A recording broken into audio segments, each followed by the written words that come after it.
എൻ്റെ ഈശോയാൽ ഏറെ സ്നേഹിക്കപ്പെടുന്നവരെ, ഇന്ന് ഞാൻ നിങ്ങളോട് പറയുന്നത് ഒരു അപസ്മാര രോഗിയെ കർത്താവ് സുഖപ്പെടുത്തിയ വിവരമാണ്. എൻ്റെ ജീവിതത്തിൽ ഇത്തരമൊരു സന്ദർഭവും സൗഖ്യമാക്കലും ഈശോ ചെയ്തിട്ടുണ്ട്.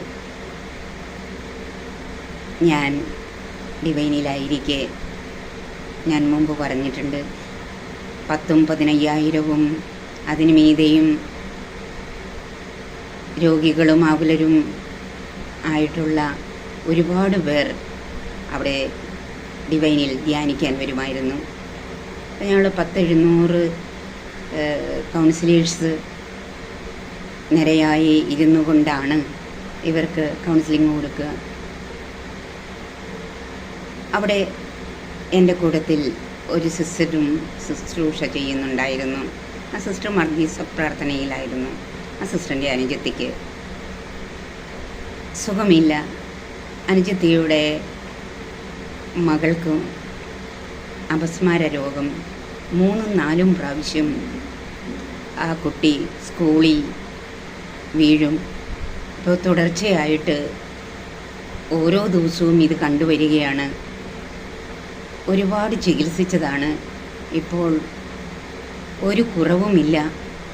അതിനാൽ അവർ ധ്യാനിക്കാൻ വന്നതാണ് ഈശോയുടെ അടുത്ത്. മത്തായിയുടെ സുവിശേഷം 17-ാം അധ്യായം 15 പറഞ്ഞതുപോലെ, കർത്താവേ, എൻ്റെ പുത്രനിൽ കനിയണമേ, അവൻ അപസ്മാരം പിടിപെട്ട് വല്ലാതെ കഷ്ടപ്പെടുന്നു. പലപ്പോഴും അവനെ തീയിലും വെള്ളത്തിലും അത് വീഴ്ത്തുന്നു. എവിടെയാണ് അവൾ വീഴുന്നതെന്നൊന്നും അറിയില്ല. അമ്മയാണെങ്കിൽ 7 മാസം ഗർഭിണി. അമ്മയ്ക്ക് വേറൊരു കുഞ്ഞും കൂടെയുണ്ട്. അതിനെയും ഇവളെയും ഒരുപാട് ശ്രദ്ധിക്കുക എന്നത് അമ്മയ്ക്ക് സാധിക്കുകയില്ല. അമ്മയ്ക്ക് കലശലായ നടുവേദന, ഒന്നും ചെയ്യാൻ പറ്റാത്ത അവസ്ഥ. ഇത് രണ്ടും അവരെ ഭാരപ്പെടുത്തി. അനുജത്തി സിസ്റ്റർ പറഞ്ഞു, സിസ്റ്ററിൻ്റെ അടുത്ത് തന്നെ ഞാൻ അവരെ വിടുകയുള്ളൂ. ഞാനും ആ സിസ്റ്ററും ഇടയ്ക്കൊക്കെ ഒരുമിച്ച് കൂടി പ്രാർത്ഥിക്കുമായിരുന്നു. ഞാൻ പറഞ്ഞു, സിസ്റ്ററെ, ഒരുപാട് പേർ ധ്യാനിക്കാൻ വരുന്നതും ഒരുപാട് പേരെ ലൈൻ നിർത്തിയാണ് പ്രേക്ഷിതർ വിടുന്നതും. അതിനാൽ തന്നെ ഒരു പ്രത്യേക ശുശ്രൂഷ എന്നിൽ നിന്ന് ഉണ്ടാകുമ്പോൾ അത് വിഷമത്തിന് കാരണമാകില്ലേ? അതുകൊണ്ട് ഏതു നിരയിൽ അവൾ നിന്നാലും, അവരെ പ്രേക്ഷിതർ കൊണ്ട് നിർത്തിയാലും, അവരാരുടെ അടുത്ത് ചെല്ലുന്നോ കർത്താവ് അവരെ സുഖപ്പെടുത്താനാണ് ഇവിടേക്ക് കൊണ്ടുവന്നതെങ്കിൽ തീർച്ചയായിട്ടും ആ കൗൺസിലറിലൂടെ കർത്താവ് സുഖപ്പെടുത്തും. എൻ്റെ അടുത്ത് വരണമെന്നില്ല എന്ന് ഞാൻ പല പ്രാവശ്യം സിസ്റ്ററിനോട് പറഞ്ഞു. സിസ്റ്റർ വീണ്ടും വീണ്ടും എന്നോട് പറയുകയായിരുന്നു. എങ്കിൽ പ്രേക്ഷിതരോട് പറഞ്ഞിട്ട് നിരയായി നിൽക്കുമ്പോൾ അവരുടെ കൂടെ വരിക, അല്ലാതെ ഇടയ്ക്ക് വെച്ചോ വരരുത് എന്ന് പറഞ്ഞു. ദൈവം ആഗ്രഹിക്കുന്നതാണ്. അങ്ങനെ ഇവർ എൻ്റെ അടുക്കൽ നിരനിരയായി കടന്നു പോകുന്ന സഹോദരങ്ങളുടെ പിന്നിൽ അമ്മയും കുഞ്ഞും എത്തി. ഞാൻ അവർക്ക് വേണ്ടി പ്രാർത്ഥിച്ചു, സ്തുതിച്ച് കുറച്ച് സമയം പ്രാർത്ഥിച്ചു. അവരോടും സ്തുതിച്ച് പ്രാർത്ഥിക്കുവാൻ പറഞ്ഞു. കർത്താവേ, ഇവരുടെ ഈ രോഗം എന്താണെന്ന് വെളിപ്പെടുത്തി തരണമേ. എങ്ങനെയാണ് ഈ കുഞ്ഞിന് അപസ്മാര രോഗം പിടിപെടാൻ കാരണമായതെന്ന് അങ്ങ് വെളിപ്പെടുത്തി അതിനെ ഹീൽ ചെയ്യണമേ എന്ന് പറഞ്ഞായിരുന്നു ഞാൻ കർത്താവിനെ സ്തുതിച്ചത്. അവരോട് ഉച്ചത്തിൽ സ്തുതിക്കുവാൻ പറഞ്ഞു. അങ്ങനെ സ്തുതിച്ച് പ്രാർത്ഥിച്ചുകൊണ്ടിരിക്കുമ്പോൾ ഞാൻ കാണുകയാണ്, ഈ അമ്മയുടെ വയറ്റിൽ ഒരു കൈ വന്നു വീഴുന്നു. അതായത് ശക്തമായിട്ട് ഒരു കൈ വയറ്റിൽ വന്ന് വീഴുന്നതാണ് ഞാൻ കണ്ടത്, അടിക്കുന്നത് പോലെ. ഞാൻ അവളോട് ചോദിച്ചു, ഈ കുഞ്ഞിനെ, അപസ്മാര രോഗിയായ കുഞ്ഞിനെ പ്രഗ്നൻ്റ് ആയിരിക്കുമ്പോൾ നിൻ്റെ വയറ്റിൽ ഒരടി കിട്ടിയിട്ടുണ്ടോ? ആ കുഞ്ഞ് അതിനാൽ തന്നെ ഭയപ്പെട്ട് പെട്ടെന്ന് രോഗാവസ്ഥയിലേക്ക് നീങ്ങിയിട്ടുണ്ട് എന്ന് എനിക്ക് മനസ്സിലായി. അതിന് ഒരു ഹീലിംഗ് പ്രാർത്ഥനയാണ് ആവശ്യമെന്നാണ് എൻ്റെ മനസ്സിൽ കർത്താവ് പരിശുദ്ധാത്മാവിനെ അയച്ച് ശക്തി തന്ന് തോന്നിപ്പിച്ചത്. അപ്പോൾ അന്നുണ്ടായ സംഭവം, അവളെ പൂർണ്ണ ഗർഭിണിയായിരുന്ന സമയത്ത്, അവൾ കിടന്നുറങ്ങുന്ന സമയത്തുണ്ടായ ഒരു സംഭവം പറഞ്ഞു. അത് സത്യമായിരുന്നു. ഭർത്താവ് തൻ്റെ കൂടെ കിടക്കുന്നുണ്ടായിരുന്നു. പെട്ടെന്ന് പേടിച്ച് ഭർത്താവിൻ്റെ കൈ ഇവളുടെ വയറിന്മേൽ അടിച്ചുപോയി. ഞെട്ടിത്തെറിച്ചതാണ്. പ്രിയമുള്ളവരെ, ഞാൻ ഹീലിങ്ങിനായി പ്രാർത്ഥിക്കുന്ന സമയത്തെല്ലാം, സ്തുതിച്ച് പ്രാർത്ഥിക്കുന്ന സമയത്തൊക്കെ ആ കുഞ്ഞിൽ ഒരു മാറ്റം ഞാൻ കണ്ടു. കുഞ്ഞ് അടി മുതൽ മുടി വരെ ചൊറിഞ്ഞു കൊണ്ടിരിക്കുന്നു. ഞാൻ അവളെ കണ്ടില്ല, ഞാൻ കണ്ണടച്ച് പ്രാർത്ഥിക്കുകയായിരുന്നു. അവൾ വല്ലാതെ ഇളകുന്നത് പോലെ തലയിൽ കൈവച്ച പ്രാർത്ഥിക്കുന്ന എനിക്ക് തോന്നി. ഞാൻ പ്രാർത്ഥനയുടെ ഇടയിൽ നോക്കിയപ്പോൾ ഇവൾ മേലാസകലം ചൊറിയുകയാണ്. ഞാൻ എൻ്റെ സ്തുതിപ്പും പ്രാർത്ഥനയും അവസാനിപ്പിച്ചിട്ട് അവളുടെ ദേഹത്തേക്ക് നോക്കി.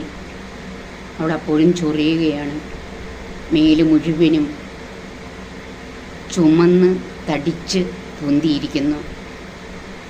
ഉടനെ എനിക്ക് മനസ്സിലായി, ദൈവത്തിൻ്റെ പരിശുദ്ധാത്മാവ് എനിക്ക് വെളിപ്പെടുത്തി തന്നു, അവരെ വേഗം ഡിസ്പെൻസറിയിലേക്ക് വിടുക. ഡിവൈനിൽ ഡിസ്പെൻസറി ഉണ്ട്. ഞാൻ ഫാർമസിയിലൊക്കെ ജോലി ചെയ്തിരുന്ന ആളായതുകൊണ്ട് അവർ നിർദ്ദേശിക്കുന്ന ചില കാര്യങ്ങൾ ഞാൻ ഇവരോട് പറഞ്ഞു. അതുപോലെ ചെയ്യണം എന്ന് പറഞ്ഞു. ആ മരുന്ന് വാങ്ങിച്ച് അമ്മ അവളുടെ മേൽ പുരട്ടി അവർ പറയുന്നത് പോലെ ചെയ്യുകയും ചെയ്തു. അങ്ങനെ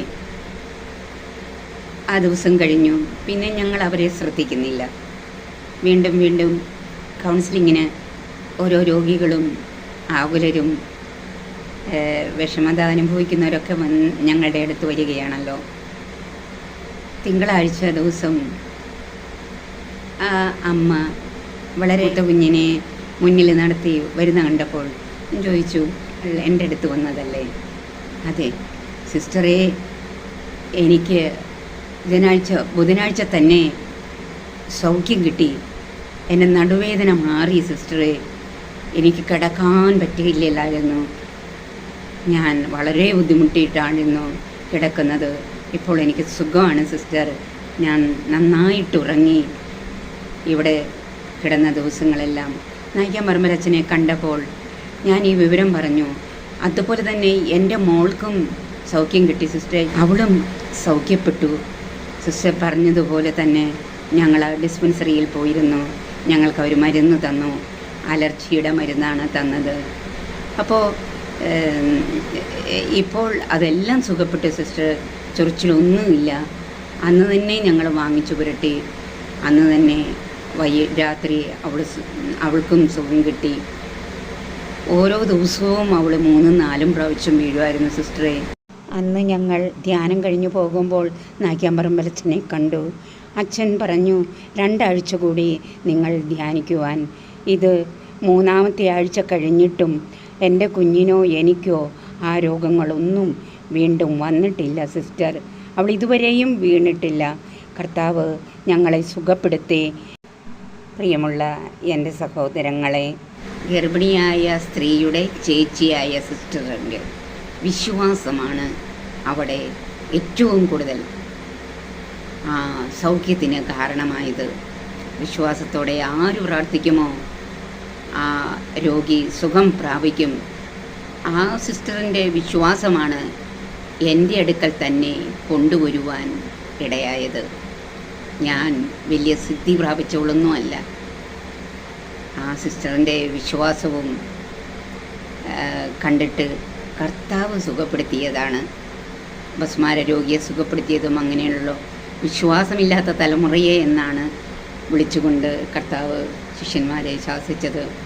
അപ്പോൾ വിശ്വാസമുള്ള ഒരു തലമുറയുണ്ടെങ്കിൽ രോഗിയായി കിടക്കുന്നവരെ സുഖപ്പെടുത്തുവാനും അവർക്ക് വേണ്ടി പ്രാർത്ഥിച്ച് അവർക്ക് കൃപ വാങ്ങിക്കൊടുക്കുവാനും സാധിക്കും എന്ന് ഇതിൽ നിന്ന് നമുക്ക് മനസ്സിലാകുന്നില്ലേ?